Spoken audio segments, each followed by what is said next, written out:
नमस्कार, मी पंजाब तक. आज आहे 27 मे 2025.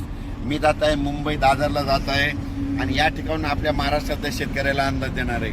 राज्यातल्या सर्व शेतकऱ्याला सांगू इच्छितो की आणखीन 27, 28, 29, 30 तारखेपर्यंत राज्यात भाग बदलत जोराचा पाऊस पडणार आहे, मुसळधार पडणार आहे म्हणून हा अंदाज लक्षात येतात. पण राज्यातल्या सर्व शेतकऱ्याला सांगू इच्छितो की तुमच्यासाठी आनंदाची बातमी की तुमचे शेतीचे कामं करण्यासाठी 1 जूनपासून ते 6 जूनपर्यंत राज्यात सूर्यदर्शन घडणार आहे म्हणून हा अंदाज लक्षात येतात. राज्यातल्या सर्व शेतकऱ्याला सांगू इच्छितो की तुम्ही काय करा, 6 तारखेपर्यंत 6 जूनपर्यंत शेतीचे कामं आटपून घ्या. कारण की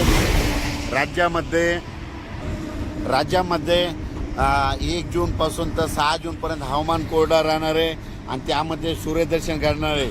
तुम्ही शेतीचे कामे करा, कारण की राज्यामध्ये 7 जून नंतर परत थोडा पाऊस वाढण्यास सुरुवात होणार आहे म्हणून हा अंदाज लक्षात येतो. राज्यातल्या सर्व शेतकऱ्याला सांगू इच्छितो की 30 मे पर्यंत राज्यात दररोज भाग बदलत मुसळधार, कुठं अतिमुसळधार, कुठं रिमझिम पाऊस पडणार आहे म्हणून हा अंदाज लक्षात येतात.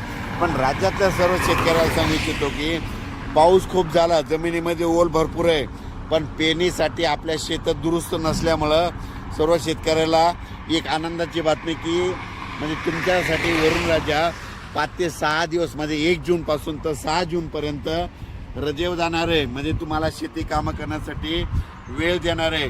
तुम्ही त्या 6 जूनपर्यंत शेतीचे कामे करून घ्या, कारण की राज्यात 7 जून नंतर दररोज पाऊस वाढण्यास सुरुवात होणार आहे.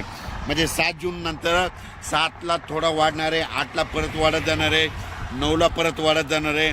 म्हणजे असा पाऊस वाढत जाणार आहे म्हणून हा अंदाज लक्षात येतात. धन्यवाद.